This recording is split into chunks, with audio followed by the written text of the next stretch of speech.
friends to lovers yung istorya na gusto kong pagbidahan nating dalawa. Hindi naman yun imposible dahil marami nang magkaibigang nagkatuluyan sa huli.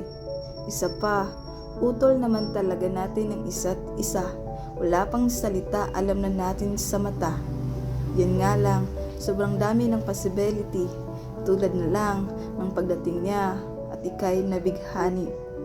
Ngayon, parang suntok sa buwan ang pangarapin mo akong dalhin sa simbahan dahil siya ang laman ang nagtataglay ng katangiang gusto mong pakasalan.